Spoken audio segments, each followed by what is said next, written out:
Pessoal, bom dia. Mais um Excenter Pod. Curta, comente, compartilhe e, ative o sininho. Tá? Vou aprender uma hora.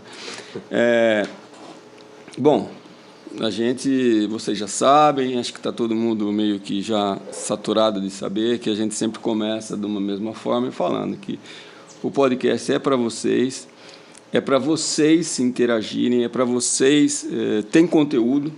A gente busca realmente pessoas que tenham conteúdo, que estão no mercado, que são ativas, que vivenciam isso. E hoje, não diferente dessa toada, nós estamos aqui com o Hélio Itapema, Dr. Hélio Itapema. Hélio, muito obrigado. É um prazer você estar aqui. Eu que agradeço, Pacola.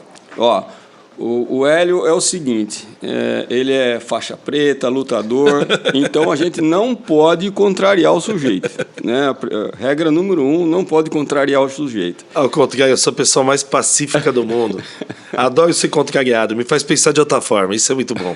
Muito legal. Bom, Hélião, então vamos lá, vamos começar. O Dr. Hélio, ele tem várias frentes de atuação que ele vai falar ao longo do podcast. Bom, eu não vou, você que vai falar. Então vamos começar já. Quem é o Hélio Itapema? Fale para nós. Bom, o Hélio é aquele cara que dedica sua vida a poucas coisas, né? Porque nos sobra pouco tempo, como você bem sabe. Então, tem uma vida dedicada aos amigos, aos família, aos cavalos e a um hobby que você já falou aí, que é o jiu-jitsu. E hoje, carro antigo eu gosto. Tenho um fusquinha, uma motinho, gosto de perder um tempinho com isso também. E acho que a gente acaba ocupando o nosso tempo com isso. O cavalo hoje nos toma, acho que 80%, 70% desse tempo. Sempre tentando remanejar para dedicar um pouco mais aos amigos, à família, ao hobby, mas ainda ocupa a maioria do tempo. Então esse é o Hélio hoje. Fale um pouquinho da sua esposa, que também eu sou fã. Quando a gente fez um curso da FEI, e eles pediam para você se identificar em inglês, quem é você. E antes de mim foi a Raquel, ela falou acho que uns 10 minutos sobre ela. E quando perguntaram para mim quem era o Hélio, eu respondi, sou simplesmente o esposo da Raquel. E hoje é isso. Quando a gente começou a trabalhar, a Raquel ficava incomodada, que eu já tinha um tempo de carreira, ela é mais nova do que eu, que colocava até na agenda do celular, Raquel do Hélio. Raquel do Hélio, Raquel do Hélio, Raquel do Hélio. Talvez algumas poucas pessoas ainda tenham isso. Hoje eu sou o Hélio da Raquel, que a maioria das pessoas. Ela conseguiu o espaço dela, minha parceira, minha esposa, aquela que eu escolhi para dividir aí a vida, e estamos juntos há 16 anos e graças a Deus a gente continua dividindo os problemas, as alegrias de trabalhar Raquel, juntos. Um beijo para você. Beijo, amor. A Raquel, eu sou fã, não é de hoje, eu falo isso aí, mas você lá na sua casa dá a última palavra, né? Sim, senhora. Sim, senhora. Sempre a última palavra é minha. Às vezes embaixo da cama escondido, mas é sim, senhora. Nada como ser uma pessoa experiente. Não é?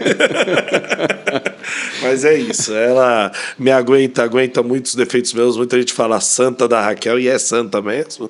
Entendeu? E a gente divide bem alguns problemas aí. Tá joia, Elião. Qual que é a sua área de atuação, Hélio? O que você mais faz? Pacola, vamos lá. Eu comecei no hipismo. Minha área forte era o cavalo de salto, na hípica paulista. Tá? E de repente começou a aparecer muitos clientes do quarto de milha, principalmente tambor. Hoje eu acho que eu tenho uma média de 50% em cada área.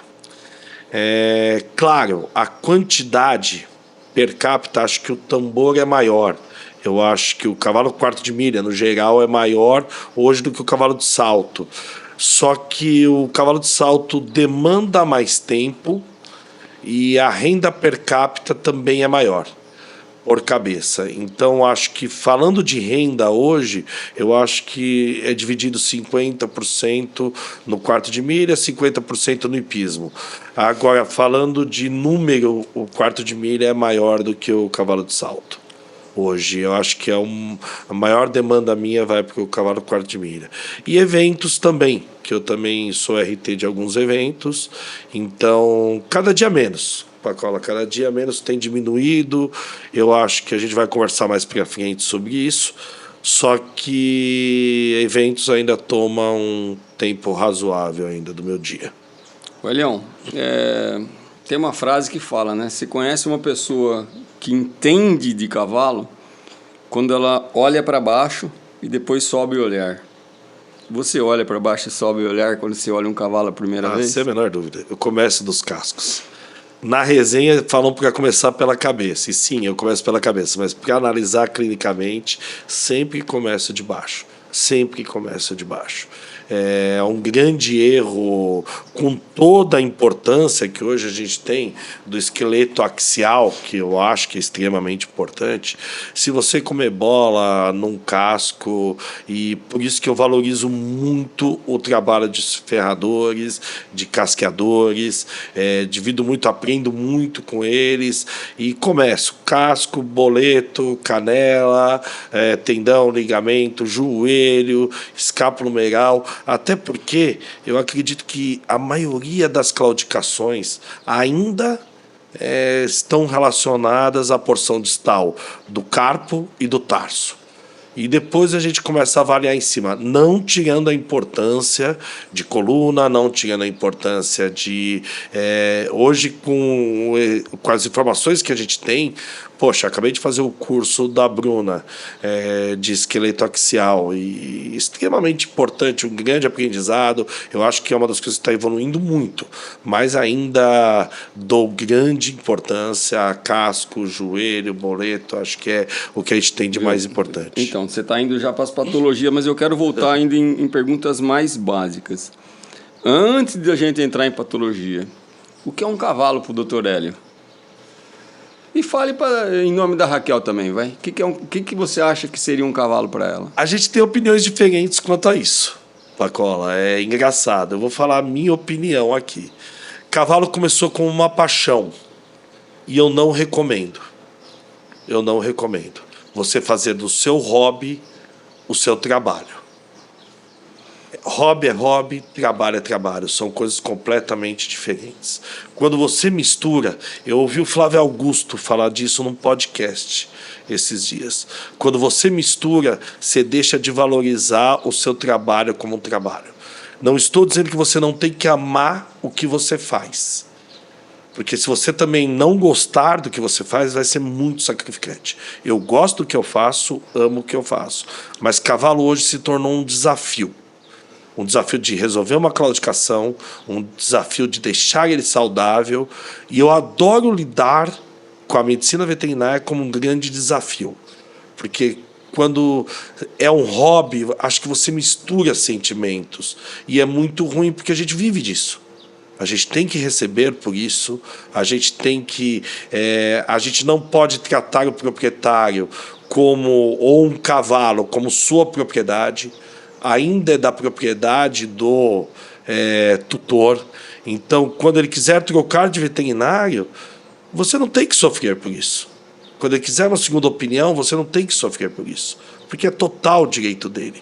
Quando você lida como uma paixão, como tudo na sua vida, eu acho que você você anda numa linha tênue do burnout, do sofrimento com a dor daquele cavalo, que a gente sofre.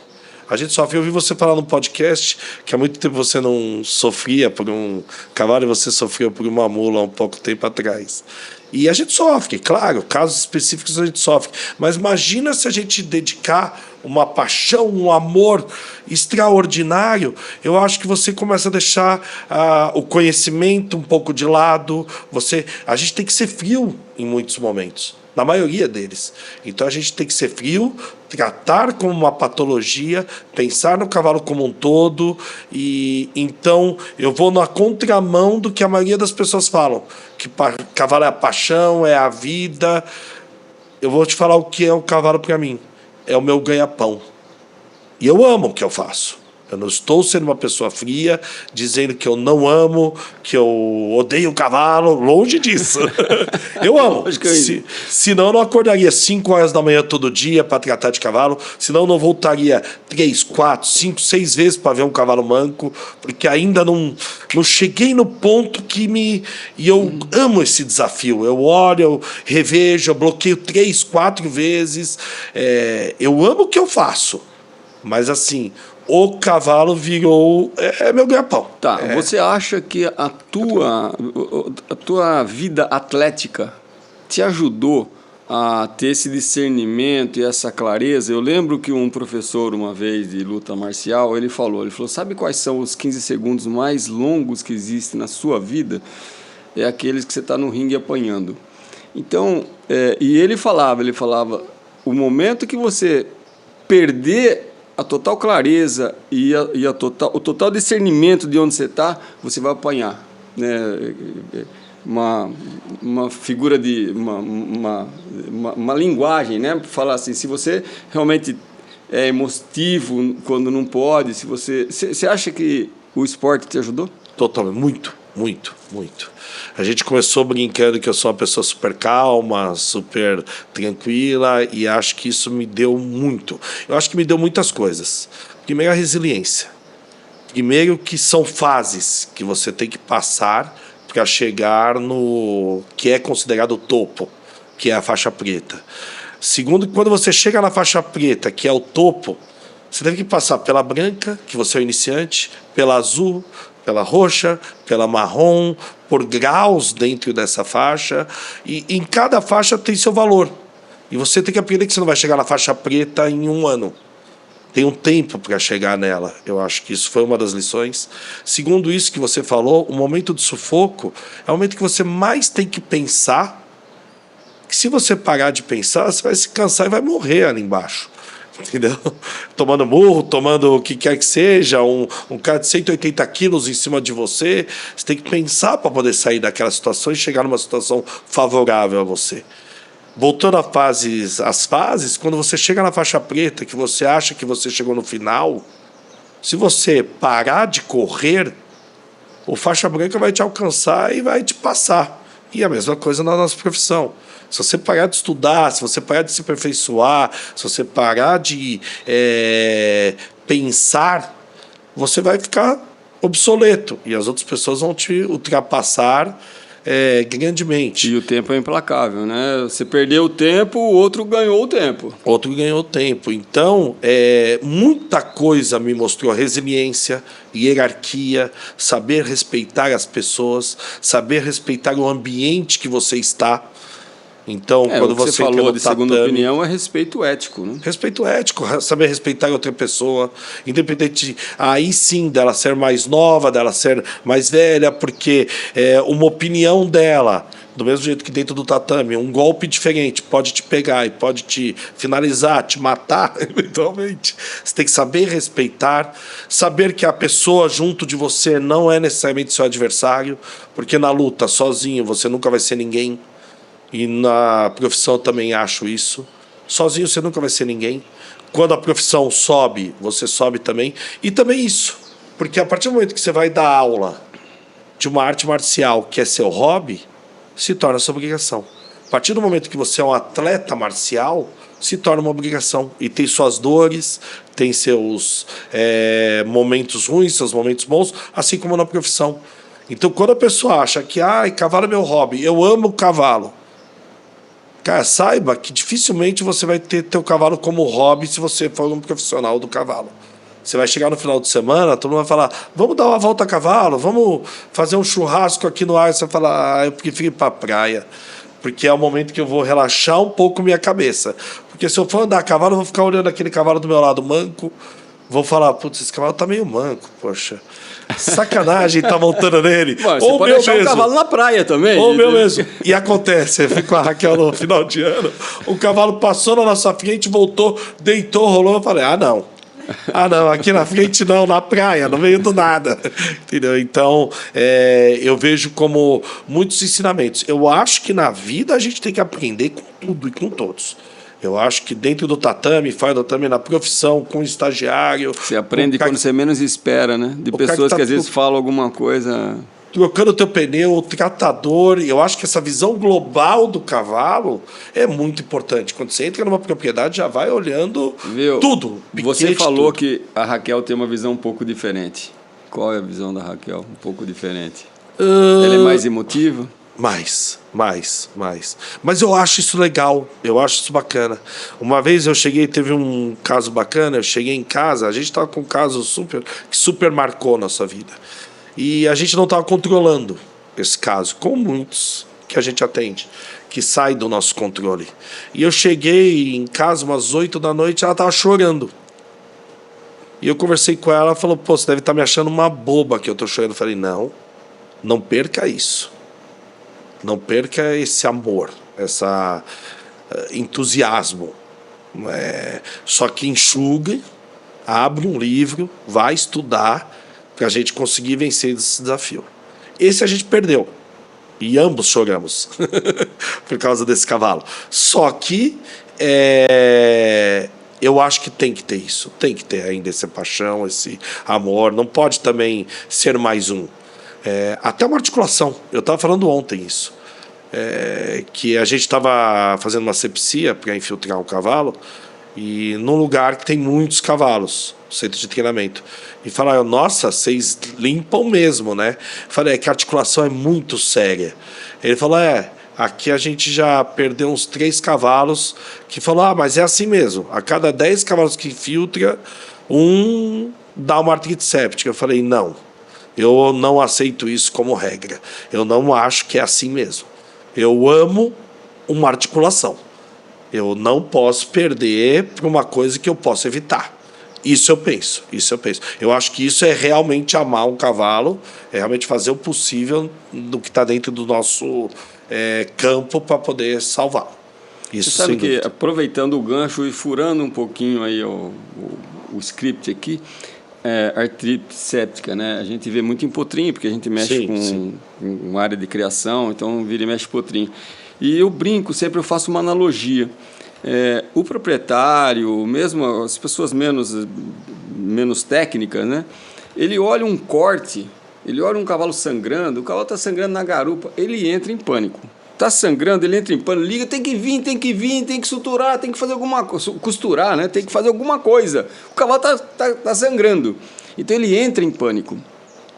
Ele tem percepção de que aquilo, de alguma forma, é uma emergência.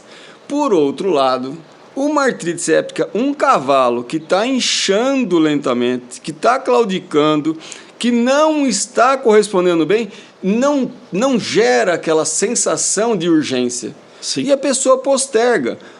A mãe pisou. O cavalo falseou, caiu no buraquinho ali. Acho que ele não está bem hoje, vamos esperar amanhã.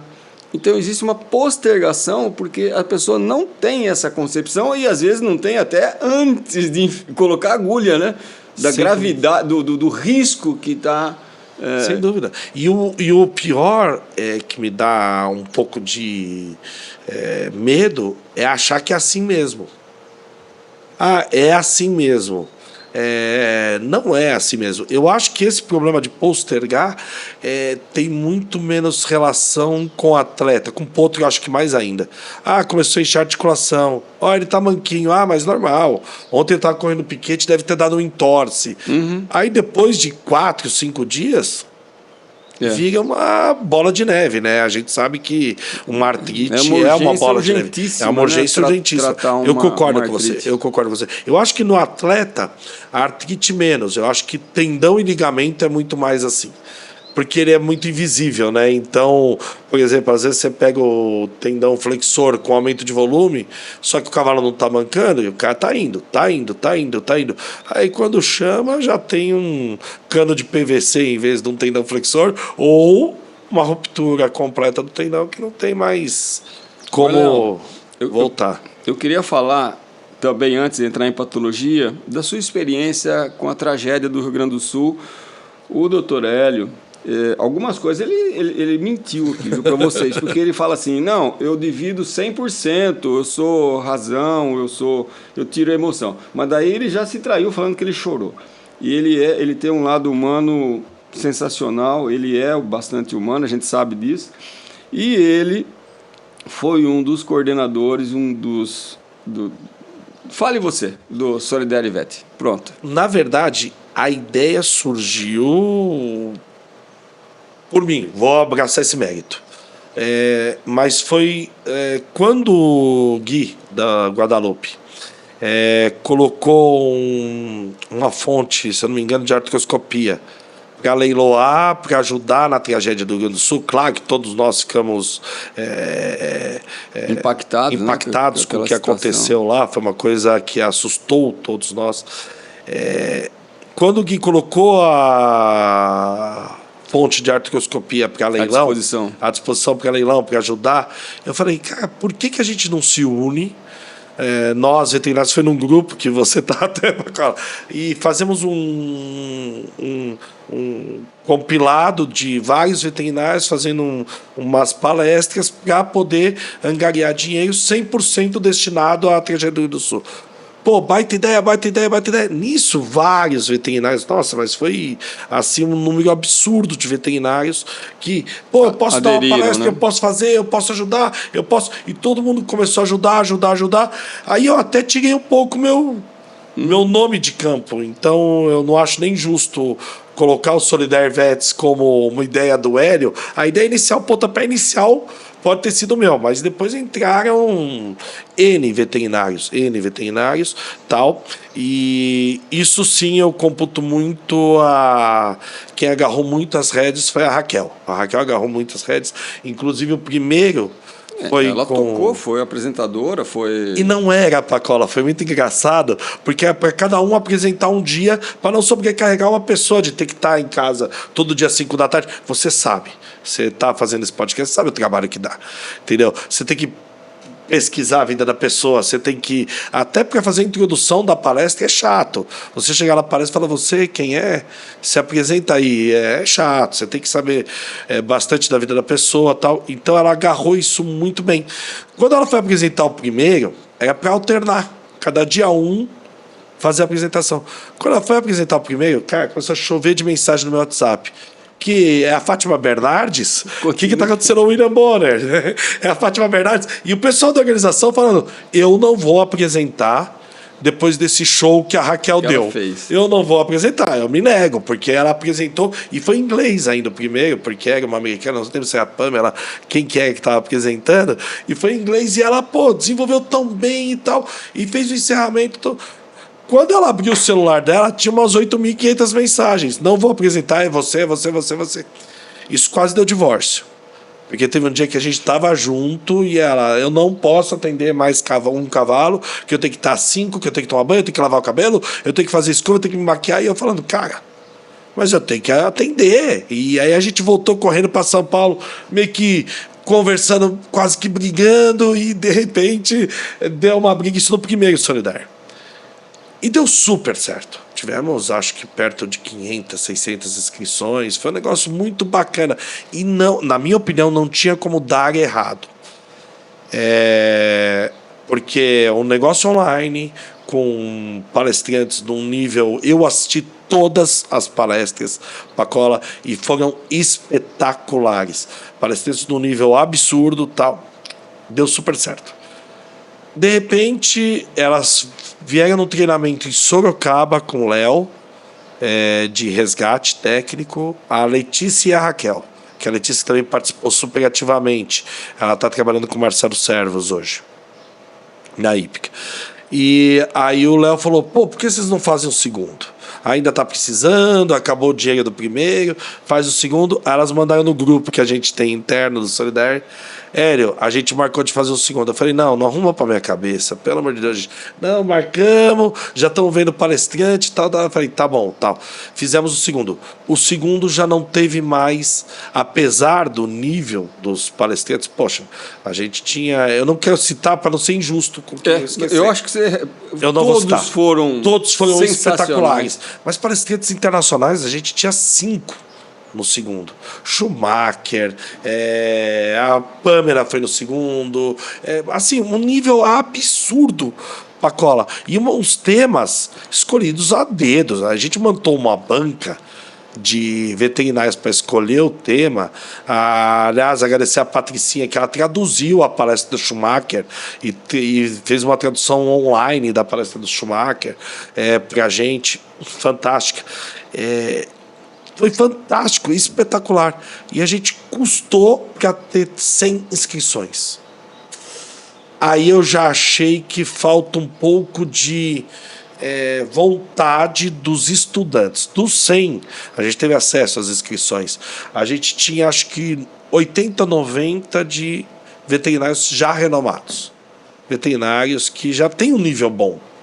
Então, poxa, será que o pessoal não quer aprender sentado na casa deles, de shorts, sem ter que aparecer, sem nada? Aí já volta um pouco aquele banho de água fria do, talvez, o momento atual que a gente esteja passando, talvez do... Não sei. Mas posso falar eu? Pode, claro. Eu acho que é sensacional. É natural que o primeiro tenha maior adesão, tem uma sensibilização maior. Agora, a ideia é sensacional e eu acho que isso deveria ser mantido. Estou falando aqui no podcast, deveria ser mantido anualmente, para algum propósito. O propósito você ainda não tem hoje, olha, mas o modelo foi sensacional, altíssimo nível, é realmente para aprender. E uma crítica aqui, como eu falei, acho que no podcast passado, eu cheguei até eu acho, né, que, pessoal, eu acho que eu não fui indelicado, mas eu falei de forma muito clara. Eu não sei se vocês estão gostando do podcast, eu estou adorando, eu estou aprendendo. Então, antes eu falava, eu queria compartilhar conhecimento, agora eu estou sendo egoísta, porque eu estou aprendendo. Então, com você vai ser uma aula, com o outro foi outra aula, e eu aqui no podcast, eu estou sendo assim, agraciado com um monte de informações super atuais, super bacanas. A gente vai falar da podotróclea daqui a pouco. Então, eu acho que pessoas de altíssimo nível, o Solidário Vet está aí para quem quer. Então, eu acho que o que você está colocando à disposição é sensacional. Se as pessoas não têm ainda a maturidade para entender o que está sendo... Olha o cardápio que eu estou te dando, está na mesa. Está na mesa. Eu quero comer arroz com feijão. Eu estou te dando lagosta aqui, ó. O problema é teu. Não, e assim, isso é muito gratificante ouvir de você. E eu ouvi já por mensagens de vários outros profissionais que eu tenho como do maior gabarito e tenho como sou fã de muitos, assim como eu sou seu fã. E ouvir isso dessas pessoas, para mim, foi... E de pessoas... O Romero conversou muito comigo, o Rodrigo Romero. Um abração, Romero. Um abraço. Aqui. Sou fã dele, inclusive. E ele falou, vocês têm que manter, porque o nível é um nível que a gente não encontra em muito congresso. O nível foi... E ele falou, e ouvir isso dele, ouvir isso de você, é sinal que valeu para alguma coisa. E vale, foi o que você falou. Mesmo que tenha tido pouca inscrição, mesmo que muita gente que tenha... Porque dá uma frustração você ver uma palestra online do Schumacher com 15 pessoas assistindo. E você fala, cara, como é que só tem 15 pessoas? Sabe assim, cara... E aí você assiste a palestra e fica assim, ó, maravilhado, e fala, como só 15 pessoas aproveitaram isso? Sabe? Isso dá uma frustração. É multifatorial o momento que a gente vive. O Brasil não vive um momento pungente no quesito. E outra coisa, às vezes, no meu entendimento, tem as faculdades, grade curricular, o aluno, o próprio veterinário hoje, ele vê tantas opções que às vezes ele não consegue discernir sabe, olha, gente, isso aqui é importante, mas esse é mais importante, esse aqui é mais.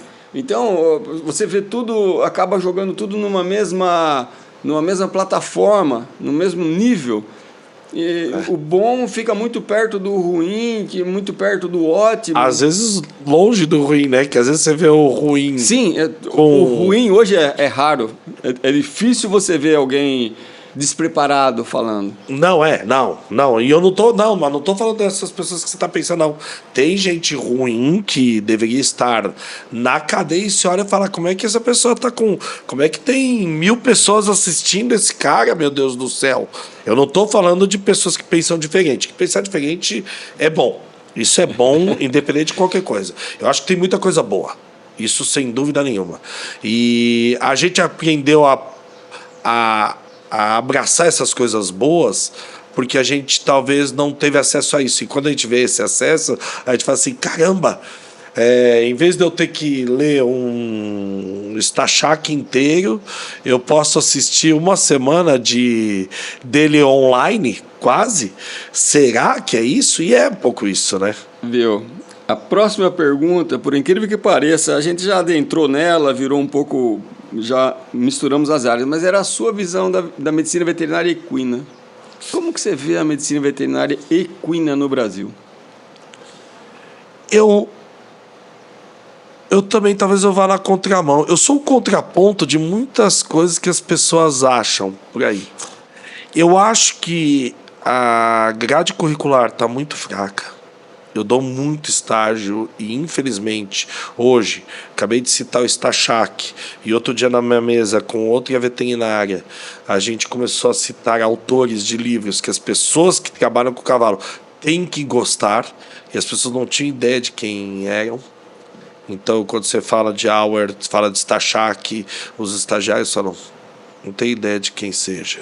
Entendeu? E de repente você fala de um blogueiro, a pessoa acha fantástica. Talvez esse seja um contraponto do porquê a gente não teve tanto acesso no segundo também, porque eram pessoas que male têm Instagram. Então, talvez os estudantes não tenham acesso a saber quem é Schumacher. Entendeu? Quem é Schumacher? Não sei. Entendeu? Mas saibam quem é o Hélio mesmo. Entendeu? E por quê? Porque o Hélio tem X mil seguidores. E aí você fala, você achar que não tem Instagram. Então, talvez a pessoa fale, não, o Hélio é fantástico, o Hélio é nossa, o Hélio é muito bom. E, cara, não chegou aos pés do... Pois é, você está falando uma coisa interessante. Às vezes as pessoas hoje em dia estão sendo pontuadas, né, dando nota pelo número de seguidores e pelo número de exposição que ela se encontra, né? Exatamente. E eu acho que perde-se muito tempo nisso e pouco tempo em conteúdo que vai agregar a pessoa mesmo. Então, vídeos de 15 segundos pode até ser isso é uma dica para os estudantes. Pode até ser o start, o ponto de uma alavanca para você se aprofundar naquele tema. Mas você não vai aprender em vídeos de 15 segundos. Não vai aprender. Então, se você ficar consumindo videozinhos de 15 segundos, de 20 segundos, de 1 minuto, você não vai agregar na sua profissão. Entendeu? Horas de bunda na cadeira, como diz a Bruna. O professor Marins falou sobre isso, né, num podcast anterior, onde ele fala que, né, a mente humana foi subdividida em 5 fases e que hoje em dia, para você avançar, você tem que ter a capacidade de filtrar. Sim, e depois de sintetizar, né? Porque as informações estão aí, é algo absurdo, e às vezes hoje em dia o mesmo assunto, hoje ele tem 10, 12, 15 visões de abordagens diferentes. E que bom, né? E às vezes medicamentos que são quase iguais, com pequenas variações. Você fala assim, eu vou usar esse, eu vou usar aquele, vou fazer isso, eu vou fazer aquilo, né? Então, eu acho que eu, particularmente, vejo e eu lembro o meu querido e eterno mestre, professor Geraldo Heleno. E ele falava tudo isso para mim há 20 anos atrás, ou 30, ou 40, sei lá quantos anos atrás já. Ele sempre falou, olha, um dos maiores desafios que um técnico de alto nível vai se deparar é com a capacidade de discernir e ver os detalhezinhos, porque informação vocês vão estar cheios, e cada dia mais, né? O número de informações, artigos, trabalhos e tudo, e vai caber a cada qual tomar o seu caminho e ir diferenciando o que serve isso, por que não serve aquilo, e tomar seu rumo. Mas já era assim na nossa época, Pacola. Quanto mais conhecimento você tem, mais insegurança você tem. A verdade é essa. Porque se você só conhecer casco, você só vai tratar de patologia do casco. E não que isso seja simples. Já nós vamos falar sobre isso. Não que isso seja simples, é muito difícil. Mas a partir do momento que você assiste uma palestra, eu assisti uma palestra, vou dar um exemplo, da Patrícia Brossi, falando de claudicações relacionadas com embocadura. Aí você começa a soltar mais um parafuso que vai aumentando, e esse excesso de conhecimento vai começando a fazer você pensar mais, abre um globo absurdo. E eu acho que assim o futuro da medicina veterinária, acho que é muito incerto por causa disso, porque tem muita informação, o que é ótimo, que a gente não teve, tanta informação caindo de tudo que é lado, o que é ótimo, está abrindo nossa mente, está aumentando muito o tamanho do nosso HD interno. Só que, ao mesmo tempo, eu acho que as informações fáceis, às vezes podem estar erradas e às vezes podem ser fúteis, e aí não agregar tanto. E eu acho que a nova geração não está sendo forjada como a nossa foi. Muito da nossa nova geração não está sendo forjada do jeito que a nossa foi. Então, por exemplo, prova online, EAD, é muito perigoso. E muitas faculdades estão tendo 80% das provas online. Então, se a gente não tiver aquele friozinho na barriga que a gente tinha, aquele negócio de 2 dias antes da prova, tá nervoso, falando, tem que estudar, não estou preparado para essa prova, Então as pessoas estão chegando para fazer estágio hoje, e isso está sendo muito complicado. Eu vou falar de 2 coisas rápidas, talvez prolongue um pouco, mas elas estão chegando para fazer estágio totalmente despreparadas, sem saber escrever, despreparadas para o mercado. Alguns, claro, muito bons. Eu venho de um estagiário aqui que eu estou impressionado com a capacidade dele. E outra coisa é o seguinte, eles estão despreparados até para solicitar o estágio. Frases como, você pega estagiário, são comuns. Eu já recebi e aí, beleza? Posso te acompanhar num rolê qualquer dia? Pacola, é impressionante a falta de conduta que as pessoas estão vindo. Então elas não estão preparadas. Eu vejo muito disso. Elas não estão preparadas para o mercado. Elas não estão sendo preparadas. Porque não estão sendo forjadas. Volto no jiu-jitsu. Você tem que ser forjado. Você passa por uma fase e o aço, ele não é forjado na manteiga. Ele é forjado no fogo. A gente teve que ser forjado no fogo, entendeu? Então, eu acho que esse despreparo vem não, mas se tiver que ficar 3 horas sentado aqui com esse cavalo, não vale a pena para mim. Nossa, mas você vai ter que viajar para atender cavalo? Não, nossa, mas aqui é muito calor, eu tenho que sair daqui para ir lá ver o cavalo ali, no sol. É coisas que eu tenho ouvido. Então, acho que essa forja está muito... Ele que está falando, hein? Não, forja... Não, que ele está falando. Esta forja hoje está muito macia. E eu acho isso ruim, ao mesmo tempo bom. Porque está sobrando muito trabalho para a gente que ainda aguenta. Com 49 anos que eu estou hoje, eu ainda suporto mais do que muita gente que está vindo por aí. Entendeu? Eu acabei de vir do Goiás.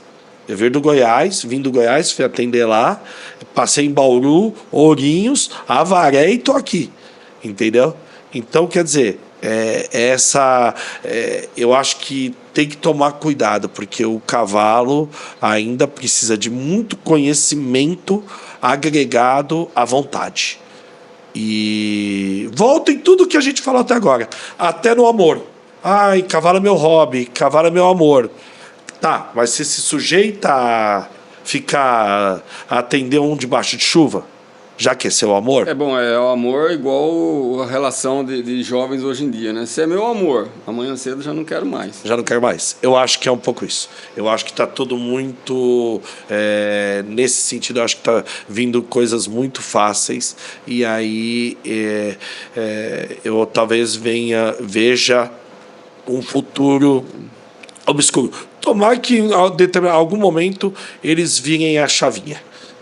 Eu acho que não preciso nem falar que concordo 1000% com tudo que você falou. Shakespeare é uma frase de Shakespeare, né? Você pode usar teu charme por 15 minutos, depois você tem que saber o que você está falando, depois não tem mais por onde correr, você tem que saber. E a resiliência, a força, mar calmo não faz marinheiro bom, essa frase a gente usa direto e reto. Então eu fico bobo de ver como os jovens são, vamos falar, eles são fortinhos de corpo, mas são frágeis. Você fala uma palavra, você falou de sombra e de sol, eu tenho que ir no sol, eu tenho que ir ali.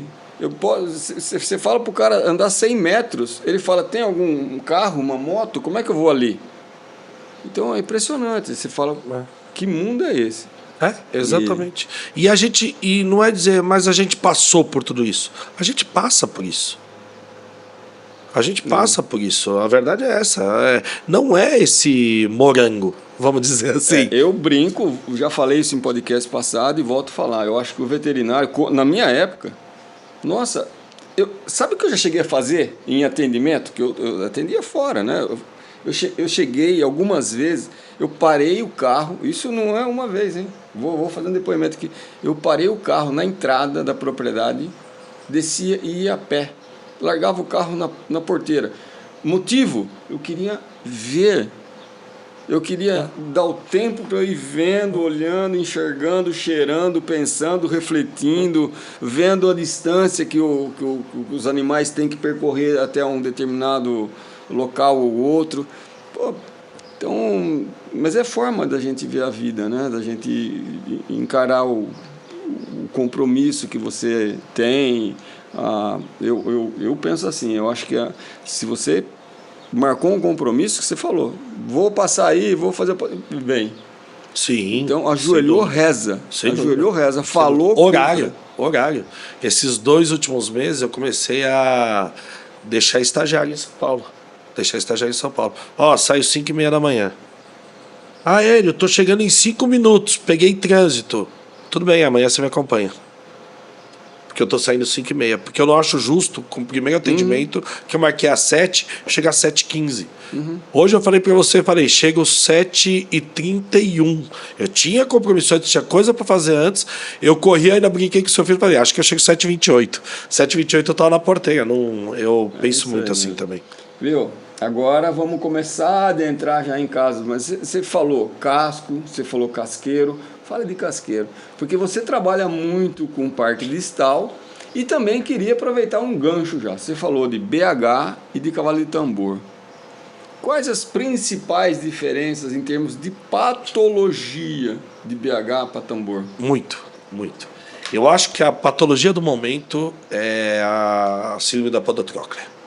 Eu acho isso para ambas as BH, o tambor. Ambas. A gente pensava muito em impacto, né? No impacto do cavalo de salto, que tinha muito problema no navicular na época, né?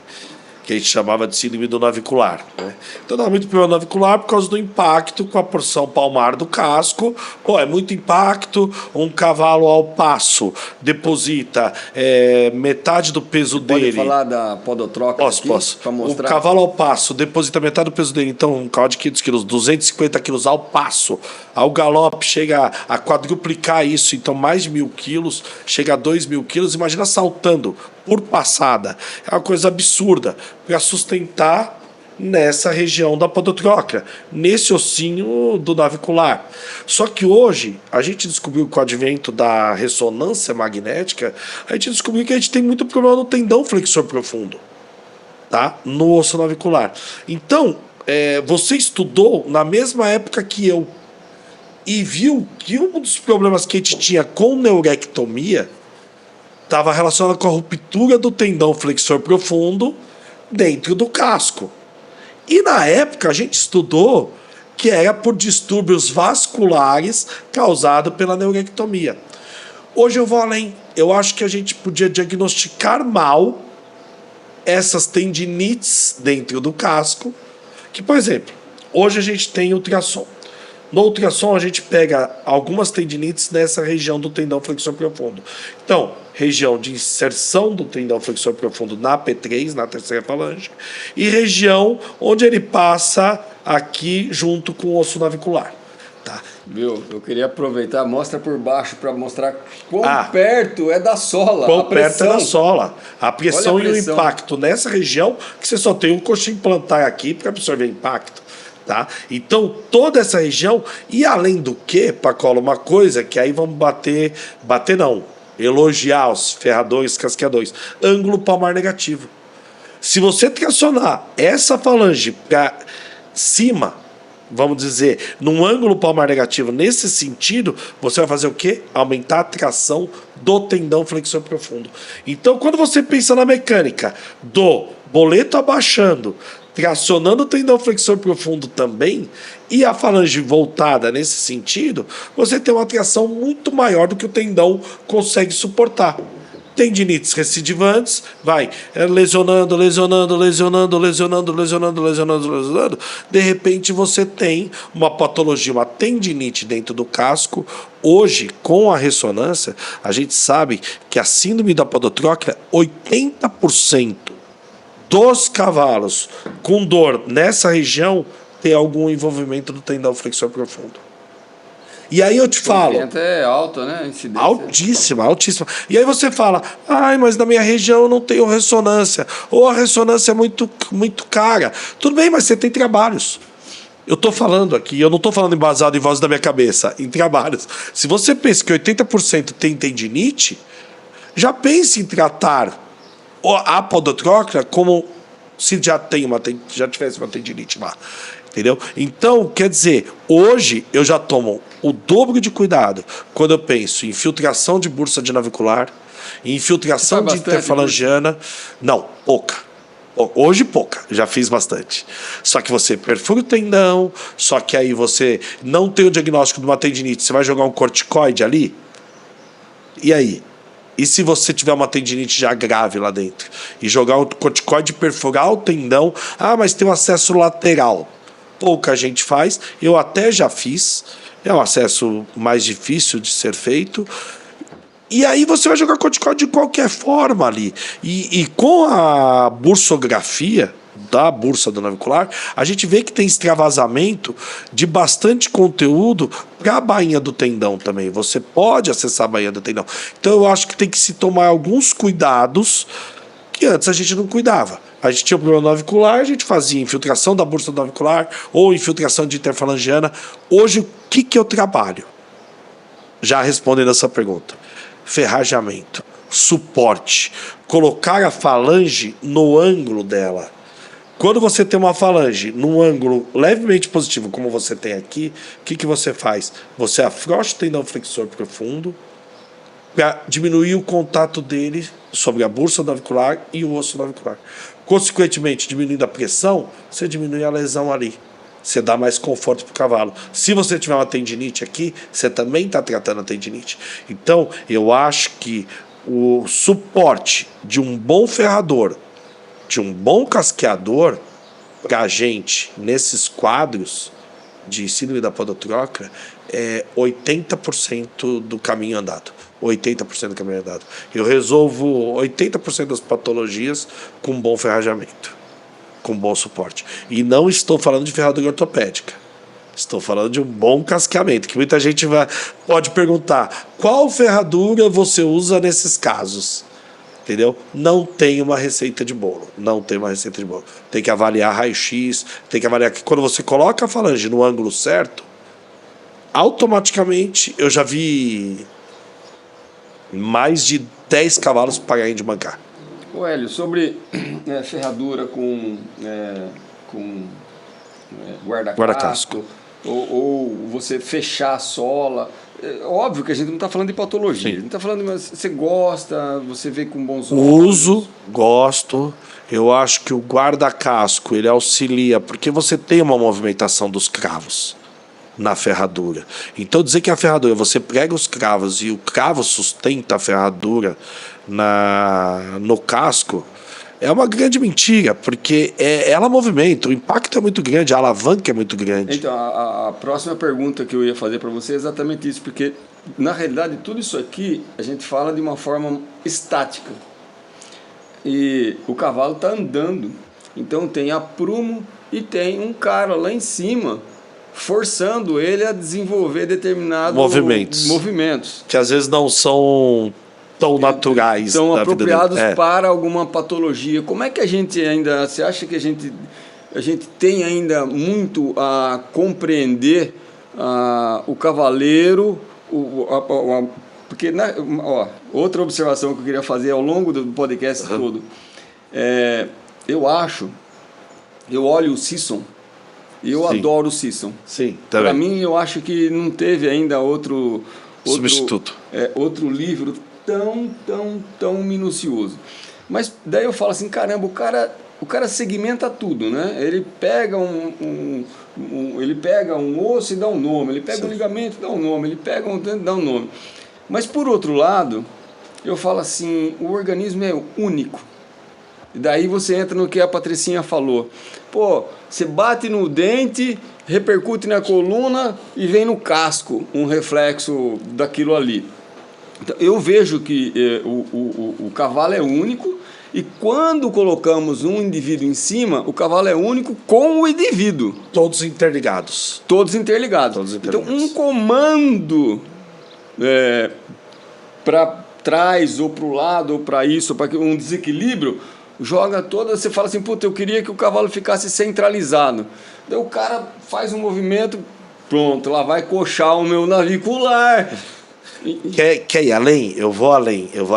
Você falou que olha o cavalo de baixo a cima. Sim, o cavalo é um só. E a gente já tem estudos falando disso. De fáscia muscular de cavalo. Então, uma fáscia muscular que começa na nuca e termina na terceira falange do pé. Palmar na terceira falange do pé. Aí, quando você pensa nessa fáscia, você pega aquele cavalo com dor na região do glúteo. Se olha para o aprumo do pé, o pé está embaixo do cavalo. Quando você consegue casquear o cavalo e colocar a canela a 90 graus do pé, do solo, esse é o pé. Esse é o pé. Tá melhor ainda. Quando você consegue colocar a canela 90 graus do solo, você resolve aquela dor no glúteo. Por quê? Porque você está alongando a região glútea o tempo todo.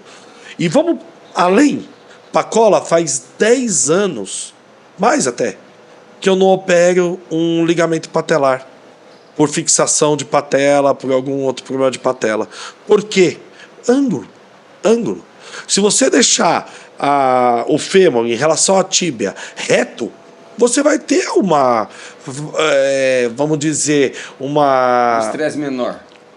Não, na verdade você vai ter o ligamento patelar um pouco menos esticado mesmo. E a patela vai ficar mais solta dentro do sulco patelar. Quando você consegue trazer a canela para trás, com casqueamento, ferrageamento, você aumenta esse ângulo jogando a patela para dentro do sulco. Você traciona o quadríceps, puxando a patela para dentro do sulco. Então tudo isso é ângulo. Quem fala muito bem disso, e esse é um cara a ser seguido, para os estudantes, uma dica, The Equine Documentalist, o Yogi. Ele cita muito ângulos de casco, o que isso altera lá em cima. E aí, quando você coloca o cavaleiro, um treinador, um amador, você sobrecarrega o estresse sem a menor dúvida. Às vezes eu brinco com alguns cavaleiros, que às vezes é mais fácil você tratar de uma patologia de um cavalo saltando 1,50 com profissional do que 1 metro com amador. Porque você vê o jeito que o cavalo chega no obstáculo, o jeito que o cavalo se recebe do outro lado, às vezes dá até um arrepio quando você sabe o que tem ali dentro. Faixa preta e o atleta faixa branca. Faixa branca, quem machuca mais, né? A verdade é essa. A verdade é exatamente essa. Mas eu vejo total sentido nisso, tanto no cavalo como no... Às vezes é até chato. A interação. Porque às vezes você começa a pensar tanto que você fala, volta, calma. Você bloqueia o cavalo, ele para no casco e fala, mas por que ele está com essa dor enorme aí na garupa? Sim, ele está andando torto. A vida toda, a dor principal é no casco. Mas ele está andando torto. Anda você, pisando só com o calcanhar, sem encostar a planta do pé no chão, um dia inteiro. Você vai ver se não vai doer seu glúteo, se não vai doer a coxa femoral, se não vai doer tudo. Sem dúvida nenhuma, o cavalo é um só. Mesmo que você goste de determinadas patologias e tenha o viés daquele problema, mas o cavalo é um só. Os reflexos são, às vezes, distantes, né? É. Então, eles... E, às vezes, multifatoriais também, né? Uma dor é multifatorial, sem dúvida nenhuma. Bom, então vamos lá. As principais patologias de casco, você está falando ali, boleto... que a gente... Tendinite, óbvio, né? Tendinite, desmite, de ligamento suspensor, principalmente, sem dúvida nenhuma. Qualidade de ultrassom melhorou muito, né? Muito. Então, a gente tem diagnosticado algumas patologias que há 20 anos atrás a gente até desconhecia. E então melhorou muito a qualidade do diagnóstico e de tratamento, né? De partes moles, né? Falando de calcânio, de charrete, eu particularmente tenho alguns, eu vejo alguns bursite aqui atrás, nossa, sempre bursite é uma coisa enche, é uma coisa que a gente não tem muito controle. E esparavão, na minha época, vamos cortar o cuniano. Hoje em dia parece que eu não escuto mais ninguém falar de cuniano. É que hoje eu acho que algumas patologias, Pacola, perderam um pouco da gravidade. E algumas terapias para conforto do animal, ok, mas para retorno, será que eles retornam ao nível que eles tinham de trabalho? E hoje a gente está produzindo muito mais cavalo do que antes. Então, antes a gente tinha uma durabilidade maior, principalmente se tratando de quarto de milha. Isso me incomoda um pouco. Outra fala polêmica. Eu acho que a durabilidade do cavalo quarto de milha tinha que aumentar. Do cavalo de esporte quarto de milha tinha que aumentar. Eu acho que isso ia ser bom até para o valor do cavalo. Uma das perguntas minhas era a diferença. Você acha que porque eu acho que o Brasil e o mundo tem excelentes profissionais, técnicos, etc. Como você falou de casqueiro, agora eu estou falando a minha opinião, hein? Não sei se é muita abobrinha, e depois você comenta. E eu acho que o treinamento em si, ele está relativamente bem alinhado. Agora, o condicionamento, eu acho que é muito caótico, que a gente subestima. Então, você quer colocar você não tem, às vezes, trabalho de base para dar esse suporte para um animal treinar. Eu acho. Perfeito, eu concordo plenamente. Eu acho que duas coisas: condicionamento e qualidade de pista. Não estou falando de pistas de prova. Muita gente pensa em pista só na prova. Qual pista boa? Qual pista melhor? Prova, o cara vai dar 6 passadas. E o dia a dia? E o todo dia na casa dele? Então eu acho que essas duas coisas, qualidade de pista e condicionamento, eu acho essencial. E eu acho difícil a gente conseguir mexer nisso, porque é um problema de mentalidade. Eu concordo com você. É um problema de mentalidade no sentido... Isso tanto no hipismo quanto no quarto de milha. No sentido de que no hipismo, vamos lá, monta, dá 2 voltas e dá 4 pulos. Quando eu fiquei na Alemanha, o cavalo saltava 1 vez por semana. Todos os outros dias da semana é trabalho de solo, condicionamento e trabalho de solo, condicionamento e trabalho de solo. E eu acredito que no tambor deva ser assim também. Condicionamento, condicionamento, condicionamento, até para aumentar a durabilidade do cavalo, não só de saúde de locomotor, saúde de pulmão, saúde de coração, músculo, etc. Eu penso também na saúde de cabeça do cavalo. Quantos cavalos a gente não perde por estresse mental? E de repente, esse cavalo não serve. E você fala, cara, o cavalo com papel desse, o cavalo com tipo físico desse e está aposentado com 3 anos e meio de idade. Será que se ele tivesse tido um outro tipo de condicionamento, um outro tipo de trabalho, com 6 anos ele não ia despontar como um atleta espetacular? A gente vê linhagens que faz exatamente isso, né? Linhagem Sim. que se perde prematuramente porque às vezes o cavalo é voluntarioso e você deixa e depois ele emburra, né? Ele empaca porque ele fala não quero mais. Exatamente por ser inteligente demais. Inteligente demais. A gente não tem a leitura do momento dele, né? O prazer dele, o limite dele, até onde ele quis trabalhar e do momento que ele próprio se autolimita. Está bom por hoje, não quero mais. Exatamente. Está bom por hoje, chega. Pô, hoje eu não estou no dia bom.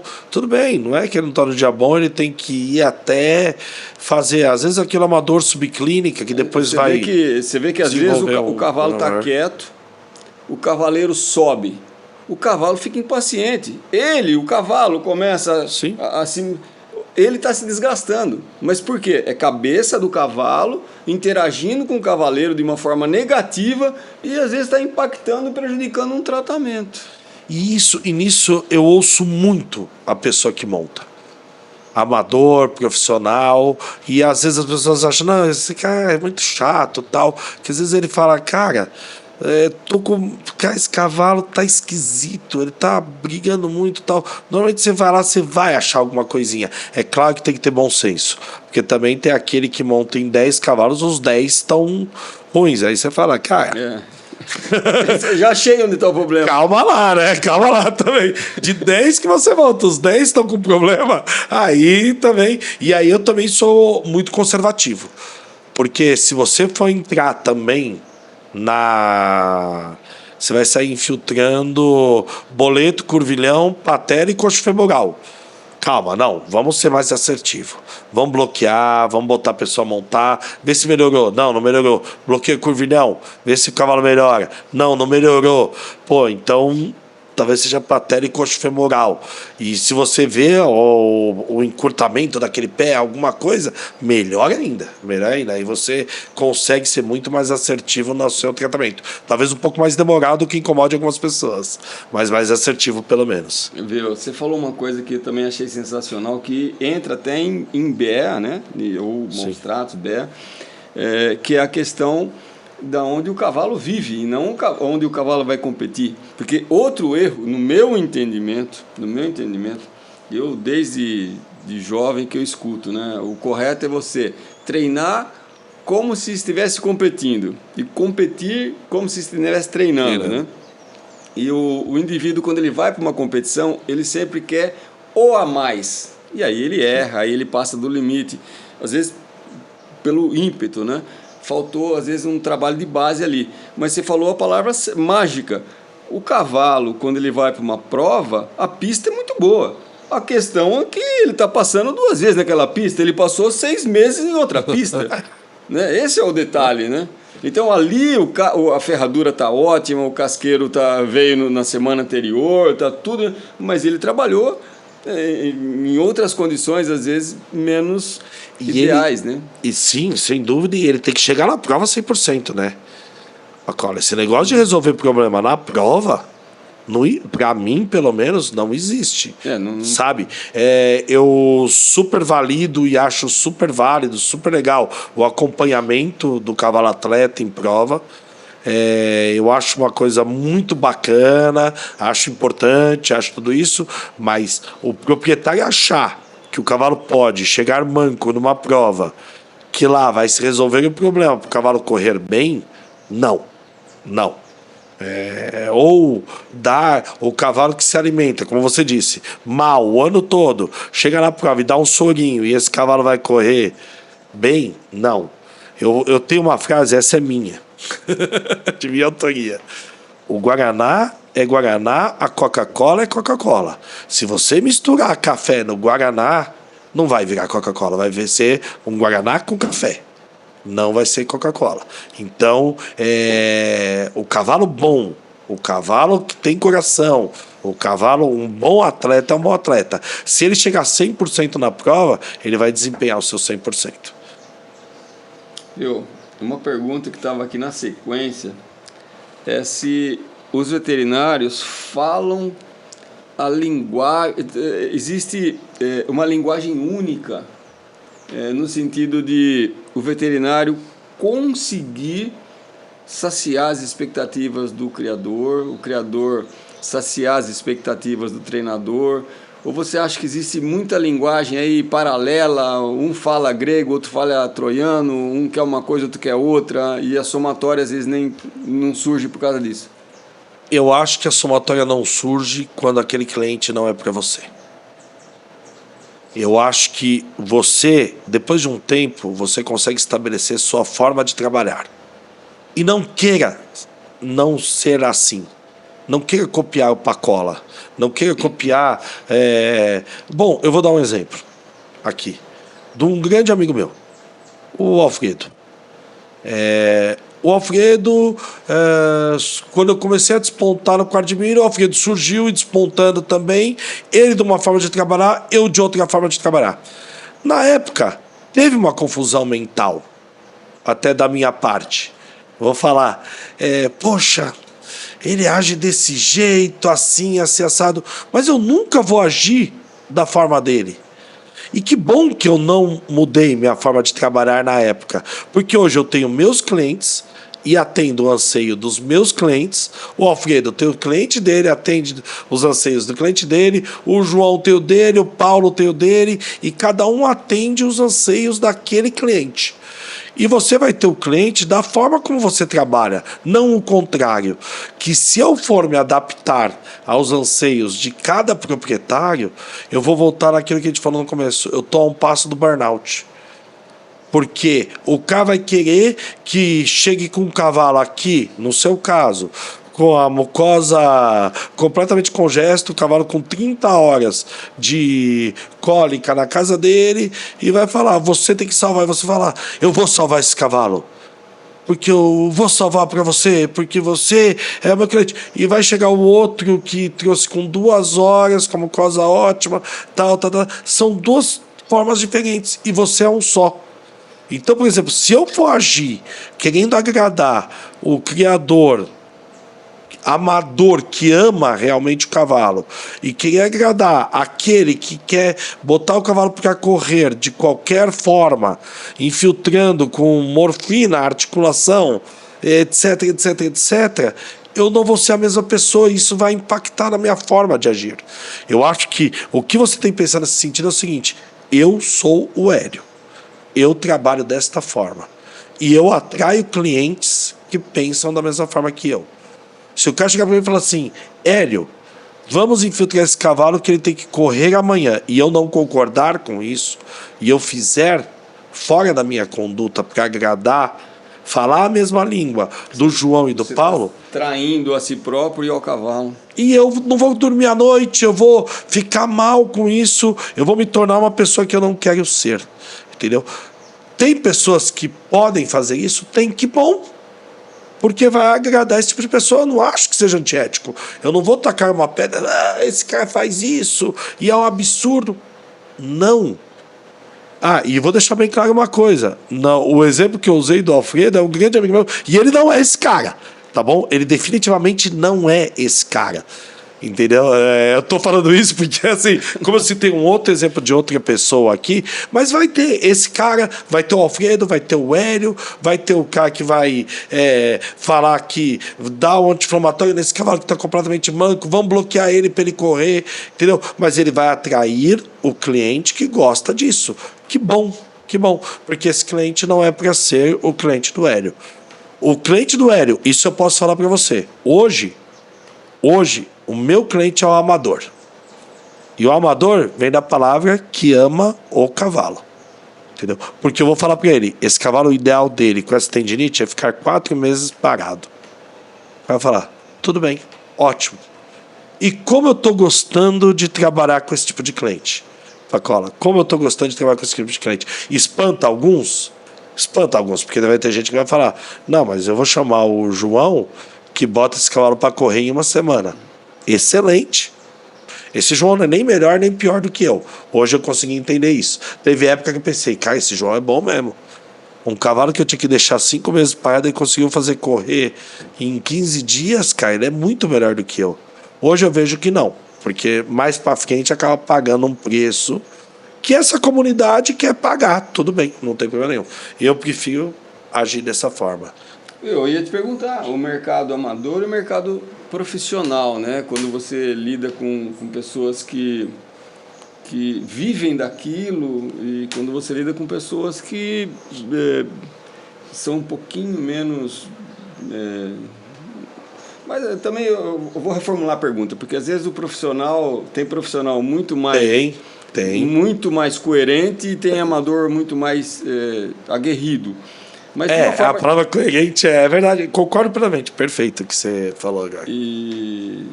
Mas existem essas diferenças, né? O que você está falando, na realidade, aqui no hospital, a nossa realidade, por uma questão óbvia, que às vezes vem cavalo morrendo, a gente tem que receber. Então a gente recebe e tem que se virar da melhor forma possível, sim, independente do ponto no qual chegou. Então eu brinco aqui, eu falo, olha, nós não temos papel de juiz. Eu não julgo. Olha, se chegou, se o erro foi daquele, foi desse, eu vou pegar o cavalo, dar o meu melhor daqui para frente pelo cavalo, ponto. Né? Sabe qual é o meu livro de cabeceira? Talvez você goste. Responsabilidade extrema. Ele fala muito disso. A partir de agora, tudo é responsabilidade minha. Tudo. Tudo que acontece a partir de agora é responsabilidade minha. Ah, mas o antes... Não me interessa. A partir de agora, a responsabilidade é minha. Ah, mas o treinador... Voltando agora pro meu lado.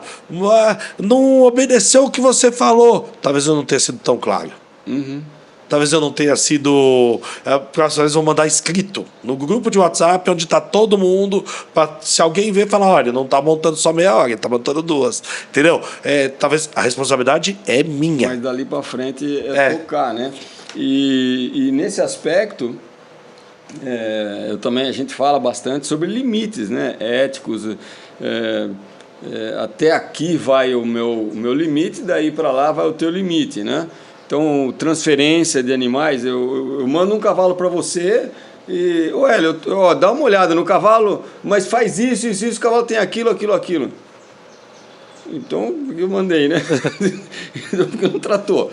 Então, toda essa questão. Mas voltando ao cliente, que é mais aguerrido, menos aguerrido, como é que você vê isso daí? Assim, você lida bem com essa questão? Não, honesto, sendo 100% honesto. Às vezes é difícil para mim. Aquela coisa de, tipo, a qualquer custo, de qualquer forma, para mim é difícil. Por isso que eu falei na resposta anterior.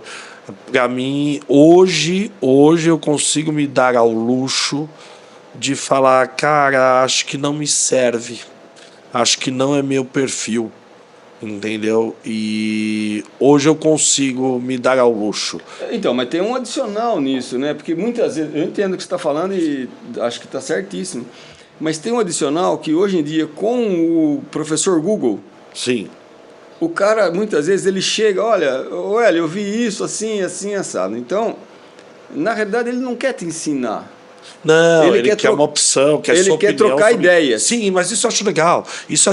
Eu mando vídeos explicando, desenho, não sei se já chegou algum para você, com desenho no raio-x, com risquinho, com tudo. Fantástico. Eu adoro discutir, adoro bater papo, adoro sentar, adoro pra gente chegar no consenso. E veja bem, eu não estou dizendo que eu sou puritano e que o cavalo de esporte para mim não pode participar de um evento. Ele tem que dar uma passadinha por mês na pista, porque senão... Não. E não concordo com isso. Eu acho que a gente lida numa linha tênue.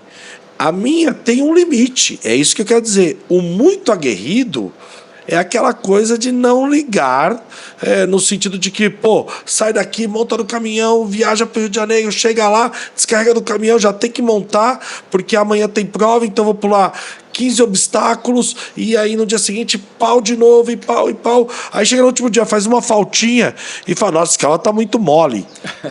Isso me incomoda, entendeu? Quer dizer, eu acho, mas a linha do cavalo de esporte é evidente que o cavalo de esporte, o cavalo atleta, tem que ser lidado numa linha de nem tudo são flores, e nem deve ser, porque a vida não é assim, a nossa vida não é assim, a do cavalo não é assim. Então a gente tem que trabalhar, a gente acorda às 5 da manhã, a gente às vezes vai além do nosso limite. Eu acho que eles às vezes vão além do limite dele, etc, etc. Só que eu acho que a gente tem que ter o nosso de aceitação. Até aqui tá tudo dentro do que eu considero normal. O que eu considero anormal, que beire o antiético, o que pode causar algum mal para o cavalo, eu deixo claro, ó, é assim, assim, assim, assado. Então, isso eu acho importante a gente ter o nosso limite para não beirar, extravasar o que a gente suporta, para não botar a cabeça no travesseiro à noite e falar, puta, o que eu fiz errado, o que eu fiz errado, o que eu fiz errado. Ou pior ainda, chegar numa normalização daquilo que você não acha normal. E você colocar a cabeça no travesseiro à noite e falar, que se ferre. Eu vou dar um depoimento aqui meu.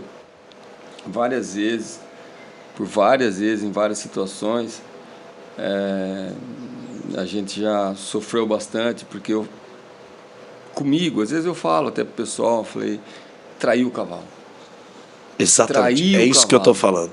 E eu queria fazer uma coisa, o cavalo precisava de outra coisa, e cedi à pressão, às vezes, não é ceder, às vezes não é nem... às vezes é um ato, às vezes é um remédio, às vezes é uma situação, e a pessoa vem querendo, e você fala, ele é o dono, ele decide, eu lavo minhas mãos. Então, muitas vezes, nesse sentido... nossa, que triste, né? Que triste quando a gente fala, abandonei o cavalo. E ao longo da vida, muitos morreram, você fala assim, será que foi por minha causa? Porque eu tenho uma coisa comigo, que todo veterinário, no meu entendimento, deveria ter. O cavalo viveu por minha causa, apesar de mim, ou eu não fiz nada que mudasse o percurso natural daquele contexto, né? Então, muitas vezes, eu salvei o cavalo. Você não fez nada, o cavalo ia salvar sozinho. Às vezes você está estorvando ele. Se ele pudesse falar, e se você estivesse ouvindo a linguagem dele, ele ia falar, dá licença, vai embora, sai daqui que eu vou me virar sozinho. Então, eu tenho isso comigo, né? Mas alguns a gente fala, eu acho que esse daí viveu por mim. E outros a gente fala, será que viveu por mim, né? Será que eu não estorvei mais do que ajudei? Isso são brainstorm que ficam na nossa mente, na nossa cabeça. E olha que engraçado, eu espero que as pessoas tenham ouvido até agora o podcast, porque talvez alguém tenha desligado quando eu falei que o cavalo não é o amor da minha vida. Já até falado, não vou nem ouvir isso daí, porque... Mas olha que engraçado, como a demonstração de amor é diferente, que eu quero dizer, entendeu? Porque eu acho que o amor é exatamente a gente agir em prol do cavalo. Do cavalo. Não. Entendeu? E acho que agora chegou nisso daí, que é isso que eu faço todo dia. Tentando isso eu faço todo dia, exatamente. Viu? Vamos mudar um pouquinho, porque a gente está já adentrando em horários, já está extrapolando até. Queria que você falasse um pouquinho.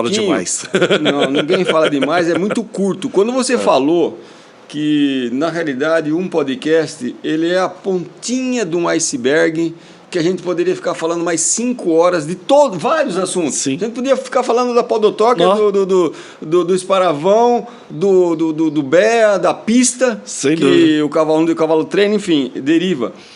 Eu queria que você falasse um pouquinho, Elião, você falou que você trabalha em eventos, você também recebe animais, a questão de... E agora a questão de passaporte equino, como é que você vê isso? Como é que você vê essa dinâmica aí no Brasil? Você que está por dentro. Eu vejo que tudo evolui e tudo muda. Pacola. E quando eu já trabalho com isso há mais de 20 anos, né? Como um braço da Secretaria da Agricultura. E a gente fala que o Estado escreve, ele não fala. Então, quando escreve, você concordando ou não, tá tudo bem. E muitas coisas que eu não concordei no primeiro momento, depois eu vinha concordar. Ao longo desses 20 anos, que eu falei, nossa, isso é um retrocesso, tal. De repente eu vi e falei assim, cara, foi uma bela evolução. Eu acho que tem evoluído a passos largos. E eu acho que o passaporte equestre é uma evolução também. Gosto. Eu acho que quanto mais controle a gente tiver, o que eu acho que a gente não pode perder é o controle zoossanitário. Entendeu? Porque se deixar isso única e exclusivamente na mão das pessoas, a gente sabe que não pode confiar em todas. Então, as pessoas do bem que estão num evento com 1.000 cavalos, vamos colocar que tenham 900 pessoas do bem. Se você tiver 100, sem um controle zoossanitário, que não sejam tão do bem, que queiram usar da malandragem, vamos dizer assim, sem o controle zoossanitário, você já botou tudo por água. Então, quer dizer, e esse fiscalização desse controle vai em tudo.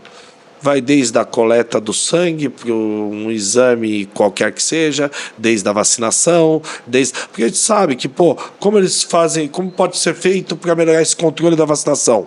Vamos linkar a nota fiscal ao produtor e colocar isso no passaporte, ou no GTA, ou no GDAV. Fantástica a ideia, fantástica. Isso limita? Limita. Eu acho que ajuda bastante, porque pelo menos o cara vai ter que comprar a vacina. Tem gente que vai comprar e vai jogar no lixo? Que tipo de mundo a gente vive que o cara gasta o valor da vacina e joga no lixo e não faz no animal dele?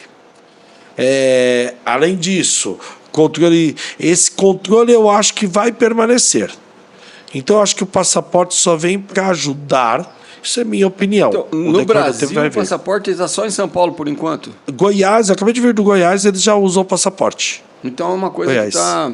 Eu acho que é uma coisa... E se unificar, nossa, aí seria fantástico. Se o controle individual do animal for nacional, eu acho que o controle zoossanitário é muito difícil, porque cada estado tem suas regras, tem suas leis, alguns são controlados, por exemplo, que a gente está falando só de cavalo, né? Mas se a gente pensar em boi, em ave, cada um tem sua epidemia naquela região, alguns lugares têm controle de raiva, outros não têm, enfim, e vão ter, etc, etc. Isso é estadual e pode continuar estadual. Só que eu acho que a identificação do animal poderia ser nacional. Federal. E aí, uma vez que for federal, imagina um passaporte de uso federal que identifica o animal aqui no Goiás, você passa o leitor de chip, pum, é aquele cavalo. Eu acho que diminui muito a falsificação, eu acho que melhora muita coisa. Nós temos, nesse aspecto, né, de controle sanitário, sanitarismo de uma forma geral, eu tenho umas 3 ou 4 convidados para vir falar de sanitarismo, né? E é um tema que eu gosto também, sanitarismo. Sim. Controle de rebanho, controle unitário, ingresso em eventos, são coligados, mas nem sempre são plenos, né? O controle de rebanho junto com o controle sanitário, ele dificulta também algumas interações, mas isso a gente vai falar de sanitarismo. Agora, de uma forma geral, você, vendo eventos, acompanhando eventos, fraudes estão ficando mais difíceis. Como você falou, o cara compra uma vacina, vai dar, ele não vai jogar, mas tem o espírito de porco. Tem. Mas isso nunca vai controlar, dificilmente vai controlar. Então, hoje em dia, por exemplo, eu acho que 2 controles são complexos às vezes. O cavalo é chipado. Se você identifica ele como chipado, daí a pouco a resenha não bate. O chip, teoricamente, se sobrepõe à resenha. Se sobrepõe Bom, vamos lá. Ainda está sendo obrigatório, apesar de não ser corriqueiro. Como eu disse, o Estado escreve, ele não fala. Está obrigatório ainda a impressão dos exames, apesar do chip estar identificado com a data de validade no GTA. Ah, mas isso é besteira. Não, Pacola, porque a gente ainda lida com o fator humano. Quem identifica o chip e coloca o chip na resenha é o veterinário. Entendeu? Qual a chance dele errar um número dos números de chip? Ainda é grande. E eu vejo muito isso acontecer. Então ele coloca o número errado do número de chip, chega no evento, pum, você lê, não bate o número de chip. Não bate um número, não bate dois. E aí, você manda o cavalo embora? Não. Como ele está com o documento impresso, eu confiro a resenha. Se bater a resenha e as fotos, porque hoje tem foto, né, no certificado do animal. Bateu as fotos do cavalo, tudo bem, o cavalo está autorizado a entrar no evento, só que escrevo à mão, junto com o exame, um pedido de retificação do número do chip pro veterinário que fez aquele cadastro no GEDAV. Caramba, eu nunca pensei em número de chip errado. Número de chip errado, a gente cadastra. E eu entendo, Pacola, porque imagina você ir numa propriedade e cadastrar 30 animais no mesmo dia. Porra, existe a chance de você errar na digitação o número do chip? Existe. Não dá para dizer que é 100% perfeito. Existe a chance de erro. Outra coisa que tem acontecido, animal que não lê o chip. Tem chip que migra, tem chip que está difícil de leitura. Então você chega no desembarque do animal e não consegue ler. Está lá impresso e entra com a resenha. Não tem problema nenhum. Entendeu? Outra coisa, pessoa que não coloca o número de chip que lê na hora. Coloca o número de chip que está registrado no documento do cavalo. E às vezes o cavalo tem 2 chips. E só o que está lendo não é o que foi registrado na BQM ou na CBH. É um outro chip. Então, quando chega na hora de entrar no evento, um chip completamente diferente. Nem o começo é igual, nem o final é igual. Só que tem a resenha lá. A resenha bate. Eu acho que a gente tem hoje uma dupla identificação. E tem que usar dela. Que é a leitura do chip e a resenha. Entendeu? E o certificado que tem foto do animal.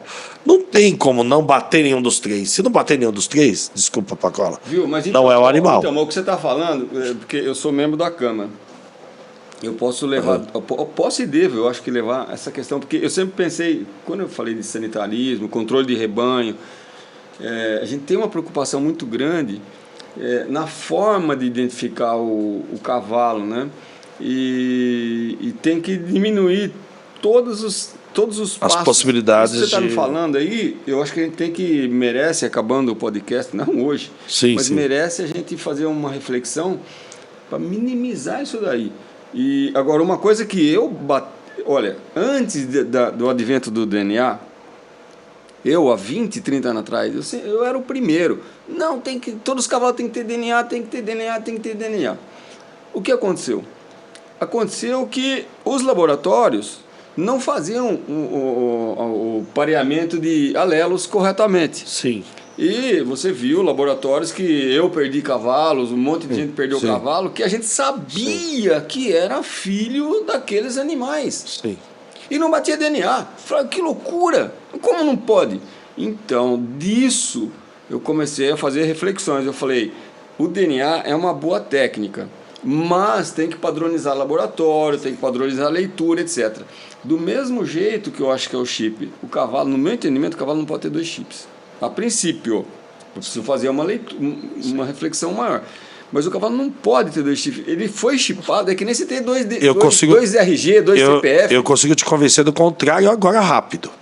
Tá? Por quê? Porque você está falando de você, está falando de mim. Eu nunca vou coletar um sangue de um cavalo sem ver se ele tem chip antes. E aí o cara fala pra mim, Hélio, esse cavalo não tem chip. Eu falo, não, tudo bem. Eu vou com a leitora, devagar, vejo. Ele tem chip sim, ó, é tal. Nossa, não sabia. E aí eu identifico o chip no GEDAV. Quantos veterinários fazem isso? Ou não vão com o chip logo, chipam, então, o cavalo bota o que tem 2 tem que ser um anulado.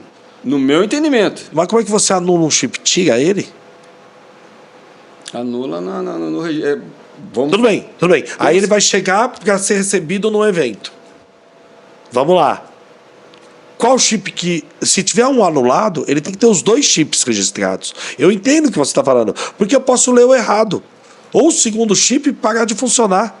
O que é pior, entendeu, Pacola? Não sei responder agora. Mas você entendeu? É uma longa discussão. Eu sei porque a gente enfrenta esse problema, muitas vezes. Eu entendo o que você está falando. O correto é não ter.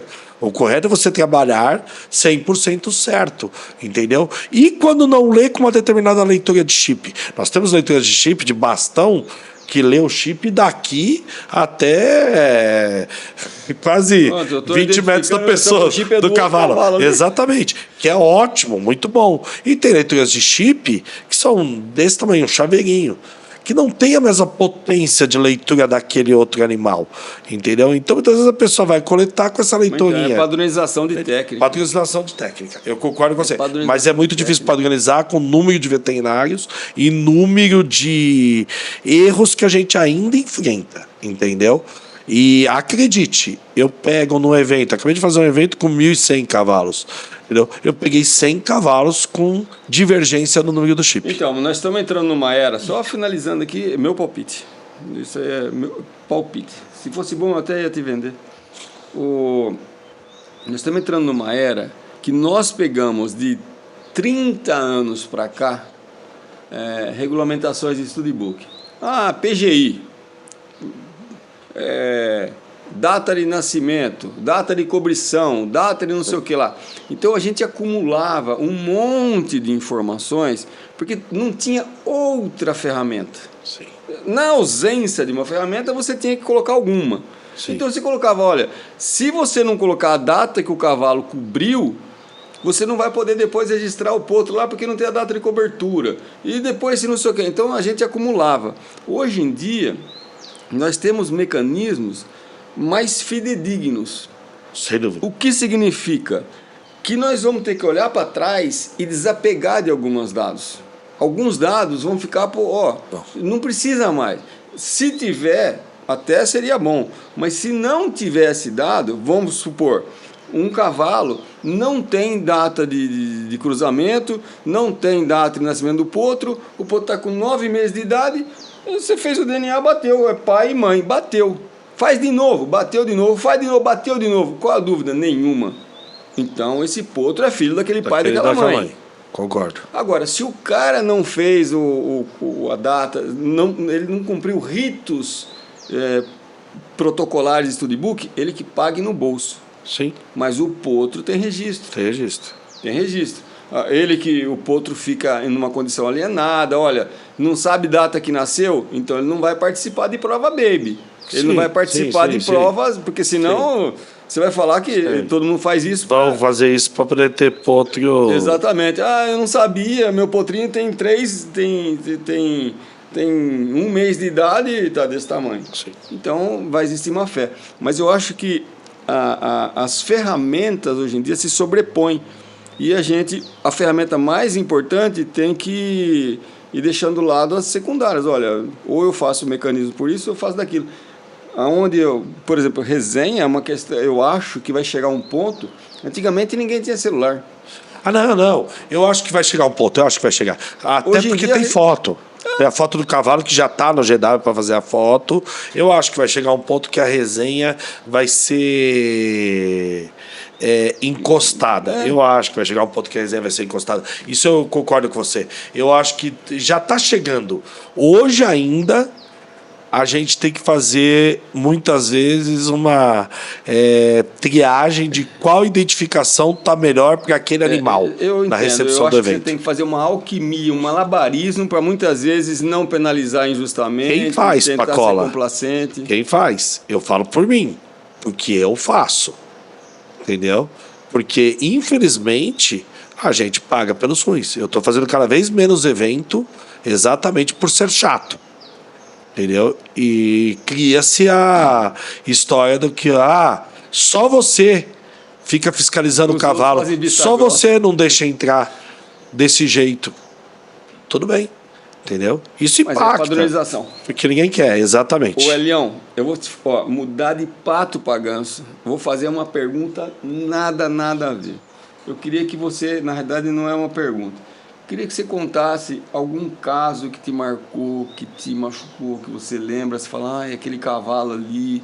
E pronto, daí a gente encerra o nosso podcast, porque os horários já Pacola, eu acho que alguns me marcaram. Eu acho que um que me marcou bastante foi do meu cavalo, que eu perdi por problema na podotroclea, ruptura do tendão flexor profundo. Entendeu? Então, acho que isso me marcou e me fez me interessar, talvez. Freud Mas ele explique. fechou o podcast dele. Ele começou Freud falando explique. uma coisa e ele está fechando o podcast. Freud explique. E num dia da cirurgia do meu cavalo, eu estava com a Raquel e eu fiquei enrolando para ir, porque a cirurgia estava em Santa Catarina, então eu estava no Luiz League, e eu fiquei enrolando, eu queria chegar e já ter terminado, porque eu não queria participar daquilo. Queria ver aquilo. Não queria participar daquilo, então isso me marcou bastante. Teve um outro caso que foi esse do cavalo que a Raquel chorava, e que foi o Cronos, foi um caso que a gente não conseguiu vencer, e nos ensinou muito. Uma proprietária fantástica, é nosso cliente até hoje, é uma proprietária fantástica que nos ensinou muito com esse cavalo. Eu acho que tem vários casos que nos ensina. Eu vou citar nome dos cavalos, porque se as pessoas ouvirem, Godzilla há pouco tempo atrás também foi um caso que nos ensinou. E eu acho que são casos mais prolongados, aqueles rápidos, papapum, te ensina, mas não cala. Exatamente. Aqueles mais prolongados, você tenta de um jeito, e às vezes você acha que você está ganhando, você fala, tá melhorando, de repente despenca, você fala, puxa vida, e você se sente uma criança com esses cavalos, sabe? Então, acho que são os casos que te ensinam. Eu ia terminar o podcast com essa seu depoimento, mas eu vou te fazer mais uma única pergunta. Você acha que a medicina equina, não estou falando de valores de vida. Sim. O ser humano tem um valor de vida, né? Ela é muito difícil, muito árdua, quando a gente compara com outras espécies, incluindo o ser humano, porque o médico, ele é tudo encaixotadinho, né? Ele faz uma coisa, tu faz outra, tu faz outra. Sim. E a gente somos... Eu acho que eu até gravei um vídeo. Sorte que está me dando essa oportunidade dessa pergunta extra. Eu gravei um vídeo, não postei porque eu não queria ser polêmico, mas agora você está me obrigando a ser um pouco. Tudo é uma questão de escolhas. Eu acho que a gente escolhe, e eu acho que a medicina equina, sim, te suga bastante. Suga bastante em horário, em trabalho árduo, e se você não está preparado para isso, corra, e acho que bate em várias respostas que eu dei, desde o começo, quando porque era o meu hobby. Cavalo era meu hobby, era minha paixão, era minha... Eu estou respondendo o que eu encontrei hoje, mas na época que eu formei, era minha paixão, era meu hobby, e que amor, que amor, que amor. E eu acho que as escolhas estão aí. É árduo, é puxado. Eu estudo, não vou dizer todo dia, mas dia sim, dia não. Eu leio um trabalho, com certeza. Então força muito aqui, força muito... o corpo todo, porque é árduo, eu tenho hérnia, eu tenho meus 2 calcanhares ferrados, e não é do jiu-jitsu, é de ficar abaixado, é de ficar dirigindo, é de ficar... Então, é árduo, é puxado, mas minhas escolhas fazem com que eu veja o quão bom é. Tudo vale a pena. Então eu não vejo dessa forma. O vídeo que eu fiz foi isso. Eu não vejo como o índice de suicídios, o índice de depressão, o índice... Porque olha onde nós estamos. Olha a vista que nós estamos tendo. Olha quantos cavalos você salva enquanto você perde um. Se você focar nesse um que você perdeu, que provavelmente estava fora do seu alcance salvá-lo, você vai ter burnout, você vai ter depressão. Agora, eu acho extremamente gratificante. E tem uma coisa que eu enxergo como muito gratificante, que pouca gente vê: ninguém te chama sem querer te ter no Aras. Diferente de um médico, diferente do dentista. Ninguém vai no dentista feliz, prazeroso. Eu, quando eu chego no lugar, eu sempre sou muito bem recebido. A energia é muito boa, as pessoas chegam e falam: pô, que bom que você chegou, Hélio, tô com esse cavalo manco há tanto tempo, me falaram muito bem de você e tal, e recebem com almoço muitas vezes, e você dorme na propriedade da pessoa, e sempre um bom papo, as pessoas com uma energia boa. Então isso daí, para mim, é o que me faz sustentar esse trabalho árduo e querer sempre mais, mais, mais. Isso é muito gratificante. E eu vejo a profissão equina como algo extremamente gratificante por isso. Minha forma de ver, minha escolha. Eu não lembro quem, em algum podcast passado, alguém falou que o cavalo, ele empurrou a civilização. O homem é o que é em função do cavalo, e que hoje, nesses dias totalmente, o mundo virado do avesso, o cavalo vai novamente salvar o ser humano. Não mais como uma arma de guerra, não mais como um meio de locomoção, mas pela questão... Humanidade.